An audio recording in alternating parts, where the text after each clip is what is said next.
નમસ્કાર બાળકો, આજે આપણે સંતુલન પ્રકરણની અંદર પોઈન્ટ નંબર 2 ભણવાના છીએ. જેમ અગાઉ જણાવ્યું હતું એમ આજનો પોઈન્ટ પણ આ વર્ષના સિલેબસમાંથી નીકળી ગયો છે, પણ હું ચલાવીશ જેથી કરીને તમારું બેઝિક વધારે ક્લિયર થાય. તો રાસાયણિક સંતુલનની વાત કરું, જેને ઇક્વિલિબ્રિયમ કેમિકલ ઇક્વિલિબ્રિયમ કહેવાય. એની અંદર આપણે કાલે વાત કરી હતી કે રાસાયણિક સંતુલનની વ્યાખ્યા શું. પહેલા તો રાસાયણિક સંતુલનની વ્યાખ્યા થાય કે કોઈ પ્રક્રિયા છે, સમજી લો ગઈકાલે વાત કરી હતી તે જ CaCO3 સોલિડ એ તૂટે અને અહીંયા CaO solid plus CO2 gas બને, તો આ થઈ તમારી પુરોગામી પ્રક્રિયા આ રીતે. અને આ જ રિએક્શન આમ પાછી થાય તો પ્રતિગામી પ્રક્રિયા. અને પુરોગામી અને પ્રતિગામી પ્રક્રિયા બંને થાય એને એક જ શબ્દમાં પ્રતિવર્તી પ્રક્રિયા કહેવાય. રાસાયણિક સંતુલનની અંદર પ્રક્રિયક અને નિપજના બંધારણ જુદા જુદા હોય છે, બરાબર. પરંતુ ગયા લેક્ચરમાં મેં વાત કરી હતી કે સંતુલને બંનેની સાંદ્રતા અચળ બને છે. આજે એની જ આપણે ચર્ચા કરવાની છે. અચળ બને છે કેવી રીતે? ધારો કે એક સરળ પ્રક્રિયા હું લઉં, પ્રક્રિયક A પ્લસ B માંથી નિપજ C પ્લસ D બને છે. ઓકે, હવે એક બહુ મસ્ત કોન્સેપ્ટ શીખવાડવા જઈ રહ્યો છું જે 12મા ધોરણમાં કામમાં આવશે. ધારો કે એક પ્રક્રિયા છે જેમાં પ્રક્રિયક A વત્તા B માંથી C વત્તા D નિપજ બને છે. તો આના માટે આપણે એક આલેખ દોરીએ. આ અક્ષ આપણે સાંદ્રતાની લઈએ. સાંદ્રતા મોલારિટી એકમમાં આપણે લેતા હોઈએ છીએ નોર્મલી. અને આ અક્ષ આપણે સમયની લઈએ, એટલે સમય જતા પ્રક્રિયામાં શું થાય છે એ ખ્યાલ આવે. સાંદ્રતા મોલારિટીમાં લઈએ, સમય સેકન્ડમાં લઈએ. તો પ્રક્રિયા શરૂ નહીં થઈ હોય, એટલે કે પ્રક્રિયાના શૂન્ય સમયે, પ્રક્રિયા હજુ શરૂ થઈ જ નથી એવા સમયે બોટલની અંદર પ્રક્રિયકો સૌથી વધારે હશે. પ્રક્રિયા હજી શરૂ જ નથી થઈ એવી પ્રક્રિયામાં શું હોય? તો એવી પ્રક્રિયામાં માત્ર પ્રક્રિયકો જ હોય. સીધી વાત છે. તો પ્રક્રિયકો સૌથી વધારે હોય એટલે અહીંયા હાઈએસ્ટ A પ્લસ B. અને શૂન્ય સમયે નિપજ બિલકુલ બની ના હોય, કારણ કે પ્રક્રિયા શરૂ જ નથી થઈ. તો C પ્લસ D શૂન્યએ હોય. હવે જેમ જેમ સમય જશે એમ એમ પ્રક્રિયક વપરાતો જશે, નિપજ બનતી જશે. એટલે પ્રક્રિયકની સાંદ્રતામાં સમય સાથે ઘટાડો થશે. એટલે જેમ જેમ સમય વધશે પ્રક્રિયકની સાંદ્રતા ઘટશે. જેમ જેમ સમય જશે એમ એમ પ્રક્રિયકની સાંદ્રતા ઘટશે. અને જેમ જેમ પ્રક્રિયકની સાંદ્રતા ઘટશે એમ એમ નિપજની સાંદ્રતા વધશે. તમે સાંદ્રતાને જથ્થો એવો શબ્દ પણ વાપરી શકો છો. ગોખશો નહીં, બહુ મસ્ત કોન્સેપ્ટ છે. A પ્લસ B માંથી C પ્લસ D બને છે. શરૂઆત થઈ પ્રક્રિયાની ત્યારે પ્રક્રિયક હાઈએસ્ટ હતા અને નિપજ 0 હતી. ઓબ્વિયસ વસ્તુ છે, પ્રક્રિયા શરૂ જ નથી થઈ. થોડા સમય પછી તમે જોશો તો પ્રક્રિયકની સાંદ્રતા ઘટવા લાગે છે, કારણ પ્રક્રિયા શરૂ થઈ ગઈ છે. અને જેટલા પ્રક્રિયકના સાંદ્રતામાં ઘટાડો થશે એટલો જ નિપજની સાંદ્રતામાં વધારો થશે. આ રીતે થોડા સમય સુધી આ ચાલુ રહેશે, પછી આ એકાએક આમ થઈ જશે. એનો મતલબ નથી હવે સાંદ્રતા વધતી કે નથી ઘટતી. એ રીતે નિપજમાં પણ આમ થઈ જશે. એટલે તમે શરૂઆતના સમયમાં જુઓ, આટલા સમય સુધી તમે જુઓ ધ્યાનથી, આ પોઈન્ટ સુધી, તો આ પોઈન્ટ સુધી પ્રક્રિયકની સાંદ્રતા ઘટે છે, સાથે સાથે નિપજની સાંદ્રતા વધે છે. પણ આ પોઈન્ટ પછી પ્રક્રિયકની સાંદ્રતા અને નિપજની સાંદ્રતા નથી વધતી કે નથી ઘટતી. એટલે કે આ પોઈન્ટ પછી સંતુલન સ્થપાય છે. બોલો પડ્યો ટપ્પો? આલેખની મદદથી આ પોઈન્ટ સુધી સંતુલન નહોતું, એના પછી સંતુલન સ્થપાય છે. એનો મતલબ પ્રક્રિયક એ પ્રક્રિયક બી ની સાંદ્રતા હવે પોઈન્ટ 1 હશે ને આની પોઈન્ટ 2 હશે, તો નહીં વધે નહીં ઘટે. સેમ વસ્તુ સી પ્લસ ડી ની સાંદ્રતા પોઈન્ટ 4 અને આની પોઈન્ટ 8 હશે. ધારણા છે તો એ નહીં વધે કે નહીં ઘટે. એટલે હું ગયા લેક્ચરમાં કહેતો હતો સાંદ્રતા સમાન થતી નથી, સાંદ્રતા અચળ થાય છે. તો એક રાસાયણિક પ્રક્રિયાના એક આલેખથી આપણે આ પોઈન્ટ સમજી લીધો. બુકની અંદર બહુ લાંબુ આપ્યું છે જે હમણાં આપણે કરવાનું નથી. હવે એક જોરદાર બીજો પોઈન્ટ ચલાવું છું. સંતુલન ગતિશીલ છે. સમજાવો. બહુ અઘરું વાક્ય. સંતુલન ગતિશીલ છે, સમજાવો. મતલબ શું? પહેલા તો આ શબ્દનો શું મતલબ? તો આપણે એવું માનીએ, એક સિમ્પલ ઉદાહરણ આપણે લઈએ પાણી અને વરાળનું, કે અહીંયા સંતુલન આવી ગયું છે, તો જ આ થિયરીમાં ખબર પડશે. સંતુલન આવી ગયું. સંતુલન એટલે પુરોગામી પ્રક્રિયા અને પ્રતિગામી પ્રક્રિયાનો વેગ સમાન થવો. સંતુલન આવી ગયું. ધારો કે અહીંયા તમારી સાથે પાણી છે, એ સંતુલને સમજી લો કે 500 ml વધ્યું અને આની ઉપર સંતુલને બાષ્પનું કદ 250 ml છે, સમજી લો. ઓકે. તો હવે તમારે એ વિચારવાનું રહે છે બાળકો કે સંતુલને તમે 1 કલાક સુધી, જોજો બહુ અઘરો પોઈન્ટ છે, સંતુલન આવી ગયા પછી તમે 1 કલાક 2 કલાક કે 4 કલાક આ પાત્રની સામે બેસી રહેશો તો પણ આ 500 ml પ્રવાહી એટલે કે પાણી 500 ml જ રહેશે અને ઉપર ભેગી થયેલી બાષ્પનું કદ 250 ml છે, એ 250 ml જ રહેશે. નહીં એ વધે કે નહીં એ ઘટે. કેમ? કારણ કે સંતુલન આવી ગયું છે. સંતુલનમાં શું થાય? મગજમાં નાખું છું વારે વારે. સંતુલનમાં શું થાય? જેટલું પ્રક્રિયક નિપજ બનાવે એટલી નિપજ પ્રક્રિયક બનાવે. એનો મતલબ આ અને આ વેલ્યુ અચળ થઈ જાય, સમાન નહીં, અચળ થઈ જાય. હવે જે હું કહેવા માંગુ છું, તો આ જોવાથી તમને એમ લાગે કે નથી પ્રવાહી બાષ્પ બની રહ્યો કે નથી બાષ્પ પ્રવાહી બની રહ્યો. એટલે તમને એમ લાગે, સામાન્ય રીતે એવું લાગે કે સંતુલન સ્થિર છે. એટલે કે સંતુલન આવી ગયા પછી પ્રક્રિયા મિશ્રણમાં હલનચલન થતું નથી. પ્રક્રિયા મિશ્રણ એટલે શું? જેમાં પ્રક્રિયક અને નિપજ બંને ભેગા હોય એને પ્રક્રિયા મિશ્રણ કહેવાય. તો તમને એમ લાગે કે પ્રક્રિયા મિશ્રણ સ્થિર થઈ ગયું છે, કોઈ હલનચલન નથી. પણ વાસ્તવમાં, ખરેખરમાં, અમુક કે વાસ્તવમાં સંજય દત્ત છે, અલે એની વાત નથી. વાસ્તવિક રીતે જોવા મળે તો સંતુલન સ્થિર નથી. સંતુલન આવ્યા પછી પણ પ્રક્રિયા મિશ્રણમાં પ્રક્રિયા ચાલુ જ રહે છે. આપણે સાબિત કરવાનું છે. ફરીથી મગજમાં ઘુસાડી લો. What I want to say, સંતુલન આવ્યા પછી 5 કલાકે સંતુલન મિશ્રણ ની સામે તમે બેસી રહો, છતાં તમને એવું જ લાગે કે પ્રક્રિયા આગળ વધી રહી નથી. અને સાચું છે, નરી આંખે તમને ખબર જ ના પડે, અટકી જાય પ્રક્રિયા. તમને એમ લાગે કે સ્થિર છે, મતલબ પ્રક્રિયા અટકી ગઈ એવું વિચારવામાં આવે.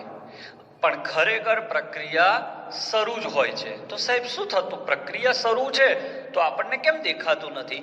એટલા માટે નથી દેખાતું કે સંતુલને જેટલો જથ્થો પુરોગામી દિશામાં જાય છે એટલો જ જથ્થો પ્રતિગામી દિશામાં આવે છે.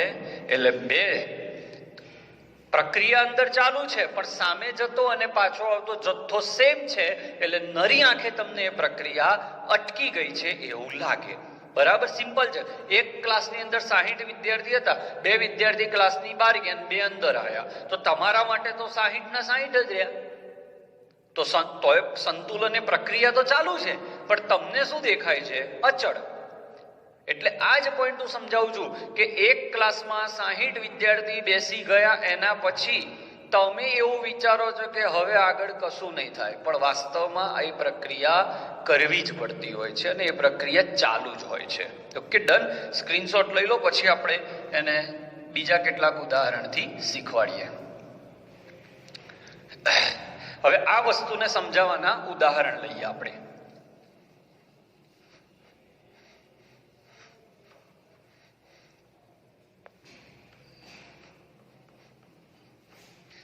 જો ડિલીટેડ સિલેબસ પણ આપણે પ્રોપર ચલાવવાના છીએ, એટલે આપણે સહેજ પણ એવું બીજી જગ્યાએ થાય છે એવું નહીં કરીએ કે ડિલીટેડ નહીં ચલાવીએ, ચલાવીશું જેથી 12માં તકલીફ ના પડે. હવે આગળ પોઈન્ટની વાત કરીએ. સાબિત કરો કે સંતુલન ગતિશીલ છે. સાબિત કરો કે સંતુલન ગતિશીલ છે.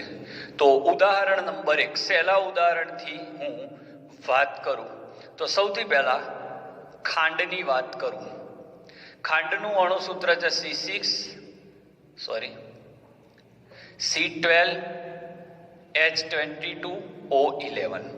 બરાબર. આ ખાંડ જે છે સોલિડ છે, એને પાણીમાં નાખો એટલે C12H22O11 અને એ બની જાય એક્વા. સમજો, મસ્ત કોન્સેપ્ટ છે. અહીંયા જે ખાંડમાં કાર્બન છે એ કાર્બન કયો છે? તો કાર્બન 12. એટલે એવો કાર્બન કે જેનું પરમાણુય દળ 12 છે અને આ રેડિયો સક્રિય નથી. રેડિયો સક્રિય એટલે પોતાનામાંથી કોઈ વિકિરણ ઉત્પન્ન કરતો નથી. સમજો. ફરીથી ખાંડ લીધી, સોલિડ, પાણીમાં નાખ્યું, એક્વા. આ ખાંડમાં જે કાર્બન છે, આ બાર અને આ બાર સેમ નથી. આ જે બાર છે એ કાર્બનની સંખ્યા છે અને ઉપર જે બાર છે એ એનો પરમાણુય દળ છે. તો કાર્બન 12 નામનો સમસ્થાનિક રેડિયો સક્રિય નથી, મતલબ કે તે પોતાનામાંથી વિકિરણ ઉત્પન્ન કરતો નથી.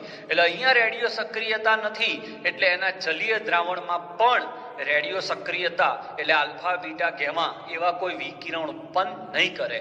ધોરણ 12 ફિઝિક્સમાં આના ઉપર બહુ મોટું ચેપ્ટર છે. હવે હું શું કરું? હવે આપણે માની લઈએ કે આ સંતુલન છે. માની લો કે સંતુલન આવી ગયું છે અને માની લો કે સંતુલન સ્થિર છે. માની લો જો સંતુલન સ્થિર હશે તો હવે હું અહીંયા જે ઉમેરીશ એ સામે નહીં જાય. Got it? ફરીથી, જો સંતુલન સ્થિર થઈ ગયું હશે, if the equilibrium is a stable condition, જો ઇક્વિલિબ્રિયમ સ્થિર થઈ ચૂક્યું હશે, પ્રક્રિયા અટકી ગઈ હશે, તો હવે હું પ્રક્રિયક બાજુ ખાંડ ગમે તેટલી નાખીશ એ સામે નહીં જાય એવું મારું માનવું છે. પણ મેં ચેક કરવા માટે એક તરકીબ વાપરી. આ જે કાર્બન નાખ્યો છે ને, કાર્બન 12, એની જગ્યાએ એવી ખાંડ નાખી કે જેમાં કાર્બન 14 હોય. એટલે કાર્બન 12 કરતા કાર્બન 14 છે એ રેડિયો સક્રિય છે. રેડિયો સક્રિય એટલે પોતાનામાંથી વિકિરણ ઉત્પન્ન કરી શકે. અને કાર્બન 12 અને કાર્બન 14 એકબીજાના શું થયા કહેવાય? સમસ્થાનિક. ચેપ્ટર નંબર 2, પરમાણુય દળ જુદા છે. આવી ખાંડ નાખી જેમાં કાર્બન 14 હોય તો C12H22O11 માં આ કાર્બન પહેલા કાર્બન 12 હતો જે રેડિયો સક્રિય નહોતો, પણ ફરીવાર મેં એમાં આ ખાંડ નાખી, આ તો છે જ, એમાં આ ખાંડ નાખી જેમાં કાર્બન 14 નાખ્યો અને એ કાર્બન 14 રેડિયો સક્રિય છે એટલે આ ખાંડ પણ રેડિયો સક્રિય થઈ ગઈ. હવે જો તમે કહેતા હતા એમ જોરદાર પોઈન્ટ આવ્યો આજના લેક્ચરનો. જેવું આપણે માની લીધું હતું, શું માની લીધું હતું? કે સંતુલન એ પ્રક્રિયા સ્થિર છે. તો પછી મેં વધારાની જે ખાંડ નાખી, રેડિયો સક્રિય ખાંડ, એ આ બાજુ જ રહેવી જોઈએ. પ્રક્રિયા સ્થિર હોવાથી એ સામે જવી જોઈએ નહીં. ફરી એકવાર સંતુલન સ્થિર છે એવું આપણે માની લીધું છે, તો હવે પ્રક્રિયક બાજુ તમે ગમે તે વસ્તુ ઉમેરશો, સંતુલન સ્થિર હોવાના લીધે એ આગળ નહીં વધે, કારણ કે પ્રક્રિયા અટકી ગઈ છે.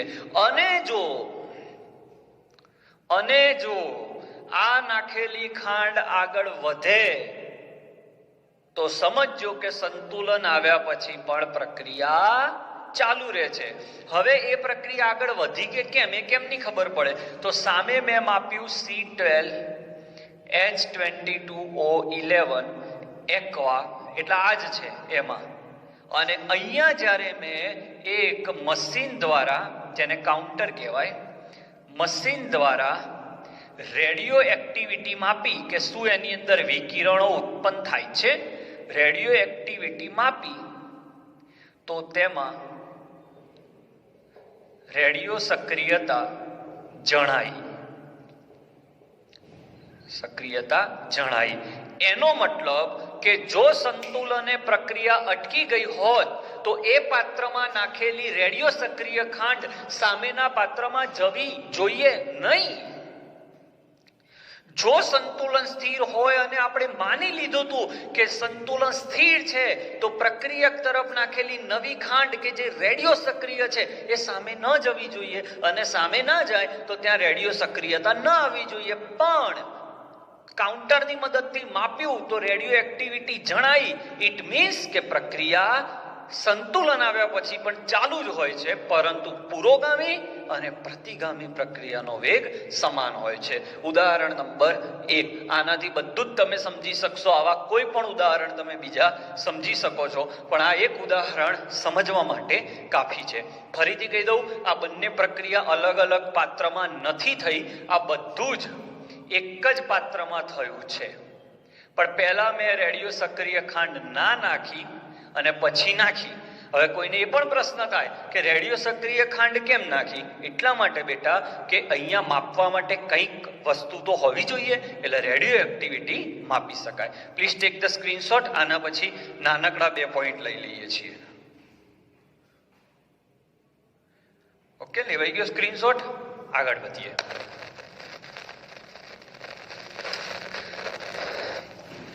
સંતુલન ક્યારે સ્થપાય? અગત્યના 3 પોઈન્ટ. સંતુલન ક્યારે સ્થપાય એની શરત શું? બીજું બધું બહુ માથાકૂટ નથી કરતો. સંતુલન ની શરતો, ક્યારે સંતુલન સ્થપાય? તો પોઈન્ટ નંબર 1, પ્રક્રિયા, જે પણ પ્રક્રિયા હોય એ બંધ પાત્રમાં થવી જોઈએ. પ્રક્રિયા બંધ પાત્રમાં થવી જોઈએ. પાત્ર બંધ ના હોય તો પાણીની બાષ્પ બને, બાષ્પ ઉડી જાય, પાછું આવે જ નહીં. એટલે શરત નંબર 1, સંતુલનની વાત ત્યારે જ કરજો જ્યારે પાત્ર બંધ હોય. મુદ્દા નંબર 2, મુદ્દા નંબર 2, પ્રક્રિયા